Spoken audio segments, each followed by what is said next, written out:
8월 3일 수요일 삶의 기적을 일으키는 30분 예배를 시작하도록 하겠습니다.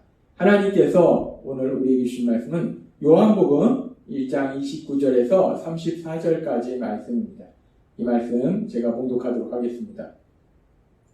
이튿날 요한이 예수께서 자기에게 나오심을 보고 이르되 보라 세상 죄를 지고 가는 하나님의 어린 양이로다. 내가 전에 말하기를 내 뒤에 오는 사람이 있는데 나보다 앞선 것은 그가 나보다 먼저 계심이라 한 것이 이 사람을 가리킴이라. 나도 그를 알지 못하였으나 내가 와서 물로 침례를 베푸는 것은 그를 이스라엘에 나타내려 함이라 하니라. 요한이 또 증언하여 이르되 내가 보매 성령이 비둘기같이 하늘로부터 내려와서 그의 위에 머물더라. 나도 그를 알지 못하였으나 나를 보내어 물로 침례를 주라 하신 그이가 나에게 말씀하시되 성령이 내려서 누구 위에든지 머무는 것을 보거든 그가 곧 성령으로 침례를 베푸는 이인 줄 알라 하셨기에 내가 보고 그가 하나님의 아들이심을 증언하였노라 하니라. 아멘. 오늘도 이 시간 하나님께서 우리에게 주신 말씀을 듣기 전에 잠시 기도하는 시간 갖도록 하겠습니다. 하나님 아버지, 오늘도 연약한 저희를 사랑하셔서 저희를 만나주시니 감사합니다. 하나님 아버지, 오늘도 이 예배를 통해서 저희를 사랑하신 그 하나님을 만나게 하시고 그 하나님이 주신 말씀을 듣게 하시고 믿음을 통해서 담대하게 세상을 살아가는 저희 모두가 될 수 있도록 은혜 베풀어 주옵소서. 예수님의 이름으로 감사하며 기도드리옵나이다. 아멘. 예수님에 대해서 증언하도록 사명을 받은 침례 요한. 그 침례 요한이 이제 드디어 그 예수님에 대해서 사람들에게 증언하는데 그 침례 요한이 예수님에 대해서 증언하는 가장 중요한 첫 번째 증언이 무엇인가? 하나님께서 어제도 말씀해 주셨다시피 요한복음 1장 29절의 말씀을 통해서 침례 요한은 이렇게 말합니다. 이튿날 요한이 예수께서 자기에게 나오심을 보고 이르되 보라 세상 죄를 지고 가는 하나님의 어린 양이로다 라고 예수님에 대해서 증언합니다. 예수님이 누구신가? 예수님은 세상 죄를 지고 가는 하나님의 어린 양이다. 속죄의 희생제물이 되셔서 우리를 죄에서 구원하시기 위해서 오신 구원자시다 라고 요한은 예수님에 대해서 증언한다는 것. 예수님의 사역에서 가장 중요한 부분, 속죄의 희생제물이 되시는 그 예수님. 그래서 우리를 죄에서 구원하시는 그 예수님. 그 예수님의 구원자 되심에 대해서 요한은 증언하고 그리고 계속해서 요한복음 1장 31절은 이렇게 말씀합니다. 나도 그를 알지 못하였으나 내가 와서 물로 침례를 베푸는 것은 그를 이스라엘에 나타내려 함이라 합니다. 라고 말씀합니다. 침례 요한이 말할 때 나도 예수님에 대해서 알지 못했다라고 얘기합니다. 나도 그를 알지 못하였으나 나도 예수님에 대해서 알지 못했다라고 말씀합니다. 여기서 알다, 나도 그를 알지 못했다 해서 알다라는 이 단어는 우리가 헬라어 원어로 보면은 오이다라는 단어를 사용합니다. 이 오이다라는 단어는 경험이나 체험을 통해서 알게 되는 기노스코라는 단어와 달리 영적으로 알게 되는 것을 의미해요. 그러니까 지금 침례 요한은 말할 때 내가 경험적으로 체험적으로 예수님에 대해서 알지 못했다라고 말하는 것이 아니라 내가 영적으로 예수님이 어떤 분이신지 알지 못했다라고 말하고 있습니다. 사실 우리가 성경의 말씀에 보면 침례 요한하고 예수님은 친척 관계임을 우리 성경의 말씀을 통해서 알 수 있어요. 침례 요한의 어머니 엘사벳과 또 예수님의 어머니 마리아가 친척 관계임을 성경은 말씀합니다. 천사 가브리엘이 이제 예수님의 어머니 마리아에게 나타나서 성령으로 잉태될 것에 대해서 말할 때, 그래서 아들을 낳을 것에 대해서 말할 때 누가복음 1장 36절은 이렇게 말씀합니다. 내 친척 엘리사벳을 보아라. 그녀는 아이를 낳지 못하는 여자로 알려졌으나 그처럼 늙은 나이에도 임신한 지 6달이 되었다 라고 얘기합니다. 천사 가브리엘이 마리아에게 와서 너가 성령으로 잉태해서 아들을 낳을 것이다 라고 말했을 때 이 마리아가 자기는 남자와 잔 적도 없는데 어떻게 자신이 임신하고 아들을 낳을 것인가? 그 부분에 대해서 궁금해할 때 천사 가브리엘 한 말이 이 말입니다. 내 친척 엘리사벳도 나이가 많아서 현실적으로 임신할 수 없는데도 불구하고 벌써 임신해서 6달이나 되었다라고 얘기합니다. 이 이야기 속에서 지금 엘리사벳과 그리고 마리아가 친척 관계임을 우리가 알 수 있습니다. 그러면서 이 이야기를 들은 마리아가 성경에 보면은 엘리사벳에 가서 또 문안하는 그런 장면이 있어요. 그러니까 침례 요한의 어머니 엘리사벳과 예수님의 어머니 마리아는 친척 관계이고 또 이렇게 서로가 이렇게 또 가깝게 지내는 친척 관계임을 우리가 알 수 있어요. 따라서 침례 요한과 예수님은 그 어머니가 친척 관계였기 때문에 서로 친척 관계였고 서로에 대해서 잘 알고 있었을 거예요.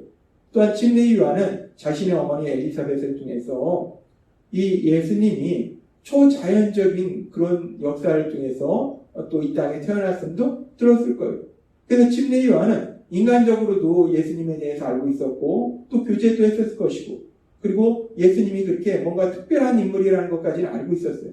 그런데 그렇게 침례 요한이 내가 예수님을 알지 못했다라는 말씀은 그래서 침례 요한이 인간적으로 전혀 예수님에 대해서 알지 못했다는 것이 아니라 그렇게 인간적으로는 그렇게 친척 관계이기 때문에 예수님에 대해서 알고 있었지만 그러나 그 예수님이 어떤 분이신지 영적으로는 알지 못했다는 것. 예수님이 하나님의 아들이시고 그리스도시라는 그 놀라운 진리에 대해서는 침례 요한도 알지 못했었다는 것. 그렇게 침례 요한이 알지 못했는데 이제 침례를 통해서 침례 요한이 예수님을 알게 되는 거예요. 영적으로 알게 되는 거예요. 그러면서 침례 요한은 계속해서 이렇게 말합니다. 요한복음 1장 31절의 말씀에 보면 나도 그를 알지 못하였으나 내가 와서 물로 침례를 베푸는 것은 그를 이스라엘에 나타내려 함이라 라고 말씀합니다.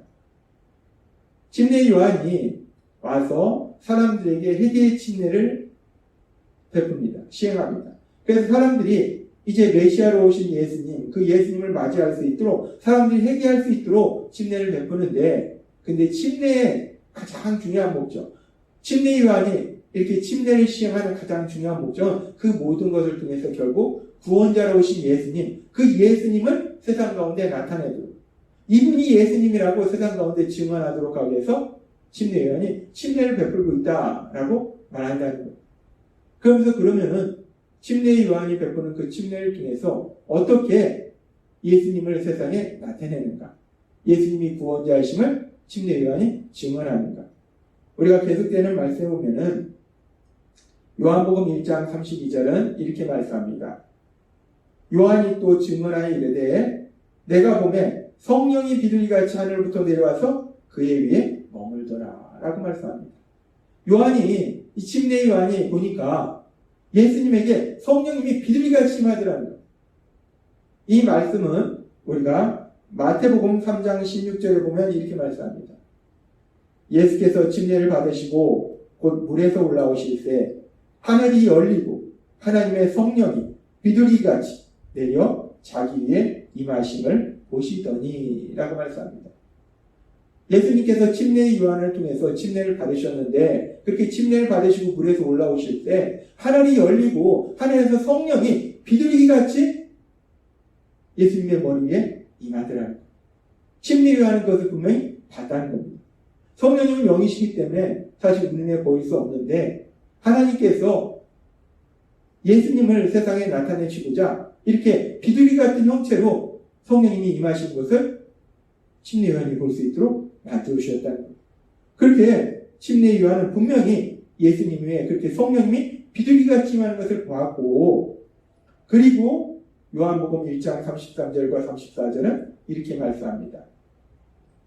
나도 그를 알지 못하였으나 내가 인간적으로는 예수님에 대해서 알았지만 영적으로는 예수님이 하나님의 아들이시고 그리스도시라는 걸 나도 몰랐는데 나를 보내어 물로 침례를 주라 하신 그이가 침례 요한에게 사명하신 하나님, 그 하나님이 나에게 말씀하시되 성령이 내려서 누구 위에든지 머무는 것을 보거든 그가 곧 성령으로 침례를 베푸는 이인 줄 알라 하셨기에 내가 보고 그가 하나님의 아들이심을 증언하였노라 하니라. 침례 요한을 보내셔서 사람들한테 침례를 베풀도록 말씀하신 사명을 주신 그 하나님께서 침례 요한에게 말씀하실 때 너가 침례를 주는 가정 가운데 누구든지 그 위에 성령님이 임하시는 걸 보거든 그분이야말로 성령으로 침례를 베푸는 사람이다. 하나님의 아들이다.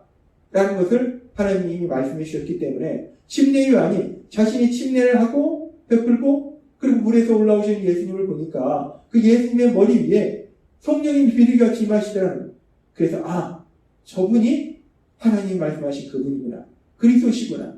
메시아시구나. 성령으로 침례를 베푸시는 분이시구나. 라는 것을 침례 요한이 알았다는 겁니다. 그래서 결국은 침례 요한이 이렇게 침례를 시행하는 가장 중요한 목적은 이 침례를 통해서 예수님을 세상 가운데 나타내고자 저분이 바로 이 땅에 오신 그리스도시다. 메시아시다. 라는 것을 분명히 증언하도록 하시고자 침례 요한에게 침례를 베풀도록 하셨다라고 말씀한다는 겁니다. 우리는 오늘 말씀을 통해서 침례 요한이 예수님에 대해서 증언하는 그 증언에 대해서 또 다른 부분을 우리가 들었습니다. 어제는 말씀할 때 침례 요한이 예수님은 세상 죄를 지고 하는 하나님의 어린 양이다 라고 예수님에 대해서 증언했어요.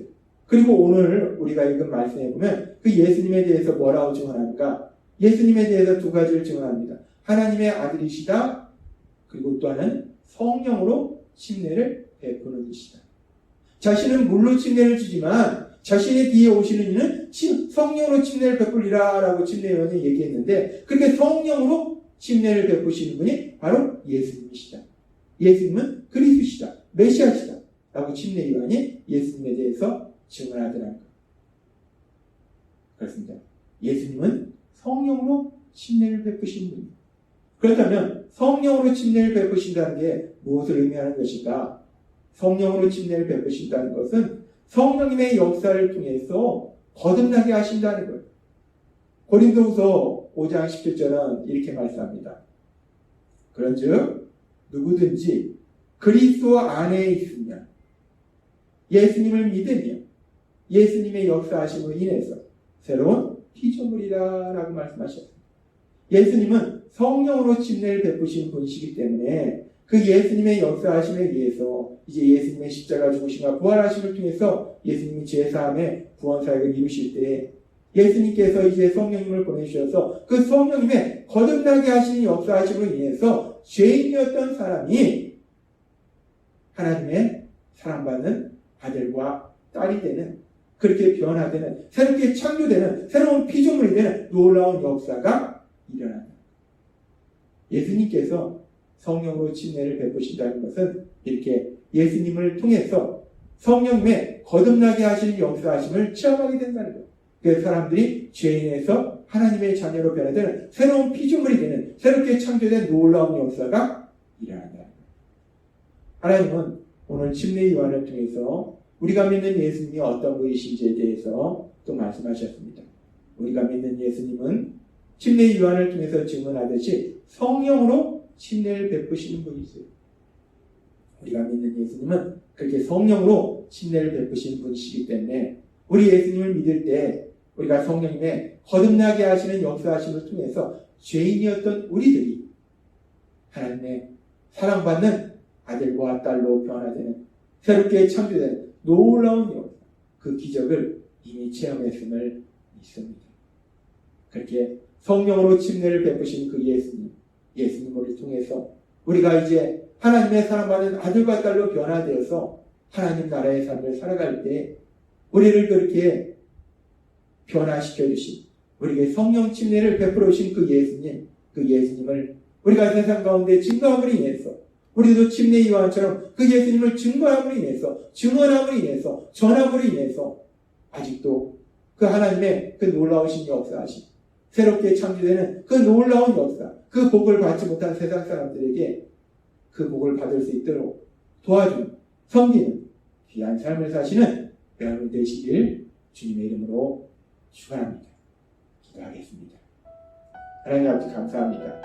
오늘도 주신 말씀처럼 우리 예수님은 성령으로 침례를 베푸신 분이시기에 우리가 그 예수님을 통해서 성령님의 거듭나게 하심을 받아서 이제 죄인이었던 우리들은 하나님의 사랑받는 아들과 딸로서 하나님 나라의 삶을 살도록 하시니 날마다의 삶 속에 그렇게 하나님 나라의 삶을 살아가며 또 세상 사람들에게 그 하나님 나라의 삶을 살도록 도와주는 저희 모두가 될 수 있도록 은혜 베풀어 주옵소서.